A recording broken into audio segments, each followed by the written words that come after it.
La coupure de ce ruban symbolique par le Premier ministre chef du gouvernement Anatole Koliné-Makosso marque l'ouverture de la 3e édition du Salon des métiers du bois, co-organisé par le ministère des Petites et Moyennes Entreprises et de l'Artisanat et celui de l'économie forestière, dans le but de valoriser le bois, ses métiers, ainsi que ses produits, afin d'inscrire la filière bois dans le processus de diversification de l'économie nationale. La 3e édition des métiers du bois fait partie d'une série d'actions promotionnelles et d'appui technique spécialisés, surtout celles liées aux activités du 15 août, pour développer notre artisanat et placer au centre des politiques et stratégies de diversification et de redynamisation de notre économie, conformément aux résolutions de la conférence des ministres en charge de l'artisanat, de l'espace du comité de coordination pour le développement de la promotion et la promotion de l'artisanat africain, le COLEPAC. Beaucoup se demandent, mais pourquoi un salon spécialisé? Pourquoi la branche façonnage manuel du bois, sur 32 branches que compte la nomenclature de notre artisanat? Cela s'explique du point de vue organisationnel et structurel de cette filière dans le contexte actuel de crise économique. C'est grâce à l'organisation des acteurs de la filière du bois que nous devons saluer et applaudir aujourd'hui que nous pouvons réaliser ce salon spécifique lié au bois. Ce salon donne ici l'occasion d'admirer et de vanter le génie créateur des artisans locaux et tous les métiers du bois et surtout promouvoir ce secteur d'activité peu valorisé. 2 semaines durant, les participants auront l'occasion d'échanger avec des artisans de la zone CEMAC et d'ailleurs d'exposer leurs œuvres et savoir-faire pour valoriser le Made in Congo.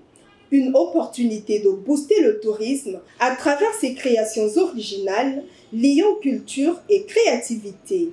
À cet effet, la ministre de l'Artisanat et des Métiers de Madagascar, Sophie Ratiraka, après avoir partagé son expérience, a exhorté les artisans congolais à innover afin de valoriser le Made in Africa et diversifier l'économie du pays à l'égard de Madagascar. Vous n'êtes pas sans savoir que Madagascar est réputé pour sa biodiversité et ses 20 différentes variétés d'arbres endémiques du pays.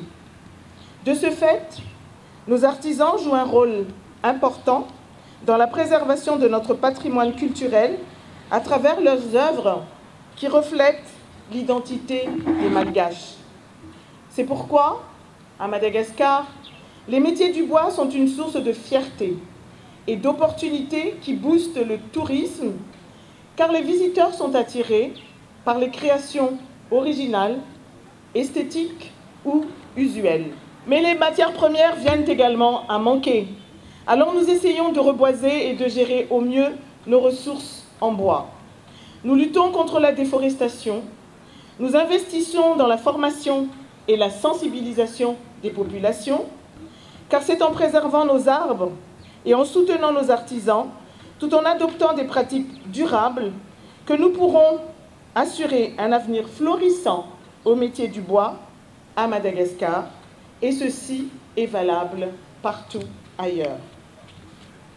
C'est dans cette optique que nous faisons énormément de recyclage, qui traduit même un certain degré d'ingéniosité, car nos artisans ont pris conscience que rien ne se perd, rien ne se crée, et tout se transforme. Alors, à l'instar des artisans malgaches, je vous dis avec force et courage, créons, transformons, recyclons et réutilisons. Ce salon des métiers du bois, qui se tiendra jusqu'au 1er août prochain, est axé sous le thème « Artisanat congolais, jeunesse et emploi ».